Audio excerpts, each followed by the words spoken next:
kullun rikici na yau da gobe, rikici baya karewa.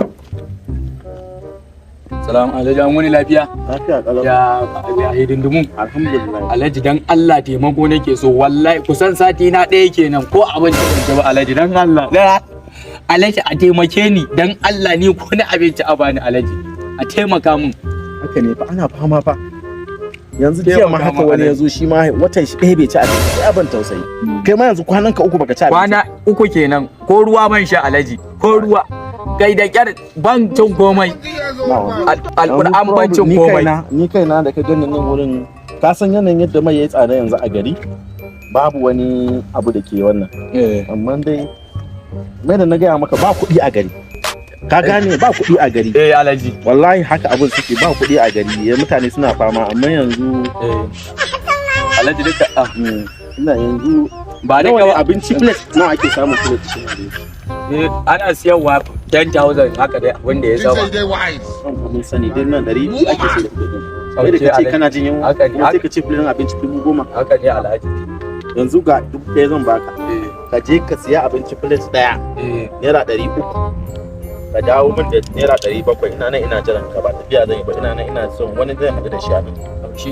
Ka dawo min da 700. Ina nan ina jiran ka. Allah dawo ma da ita. Ai canji zan samu yanzu nan kawo ma. To canji ma zaka samu? Zan je canji zan samu. Ai abincin abin nan ne kawai. To ba wani. Maneji za a yi Alhaji.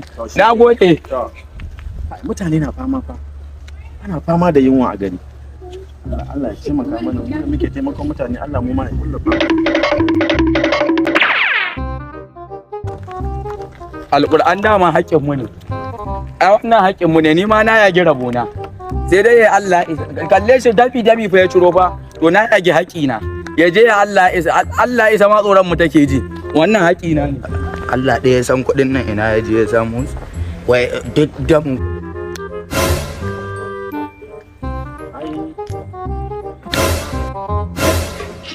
Ai baka sani ba. Daga nan wurin ba za ka ƙara iya motsi ba.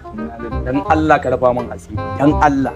In rufa maka asiri nan. Canji fa naje zan je in samu fa canji ne ba. Nan naka ne. Ba 700 zan kawo ma 700 ka. Ni yanzu nan ma dan Allah ba za ka iya zuwa ko ina ba. Ya za a yi in baka naira 700? 1000 in ce ka kawo min naira 700 ka gudu. Kuma ina jin ka kana tafiya kana cewa haƙƙinka ne, kuɗinku ne. Ta yaya zama kuɗinka? Haƙƙinmu ne mana ku je ku koye ba ku kawo mana haƙƙinmu ba, kun je kun ijiye, to mu kuma ba za mu je haƙƙinmu ba. To ta ya kuɗi ya zama kuɗinka? Wannan kuɗin da ka gani na ɗauko na baka ne don in taimaka maka. Amma sai ka je ka ce wai kuɗinku ne, haƙƙinka ne. Kai kaga sanda na ɗauko ya zama nawa. Kai a sa ma ɗaukowa ne na zo na baka. Kuɗin da duk muke samu ɗin ba nan muke muku kwalta ba, muke muku hanyoyi, muke muku hanyoyin ruwa, muke ba ku wutar lantarki da ba da kuɗin da kuke cewa na kuɗin bane, ba da shi ake muku aiki ba. Wasu har su amfana. Ka san ƙauyuka nawa muka raya? Ka san ƙauyuka nawa muka je muka sa muka kai masu wuta, muka masu abubuwan da zai taimake su? Daga baka kai yanzu ka ce to gashi na baka, na gwada ka gashi nan ka gudu min da kuɗi. To ni ne dan na gudu da shi na yi laifi ne ma? A'a. Yanzu ba wani koye kuɗin nan ba za su ci ba. Da haka gashi dan Allah ni ka sake ni. A'a na ya na ban maka kenan. Wannan nan da sati ɗaya ka dawo.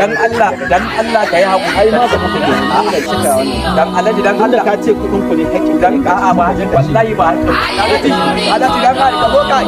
Alhaji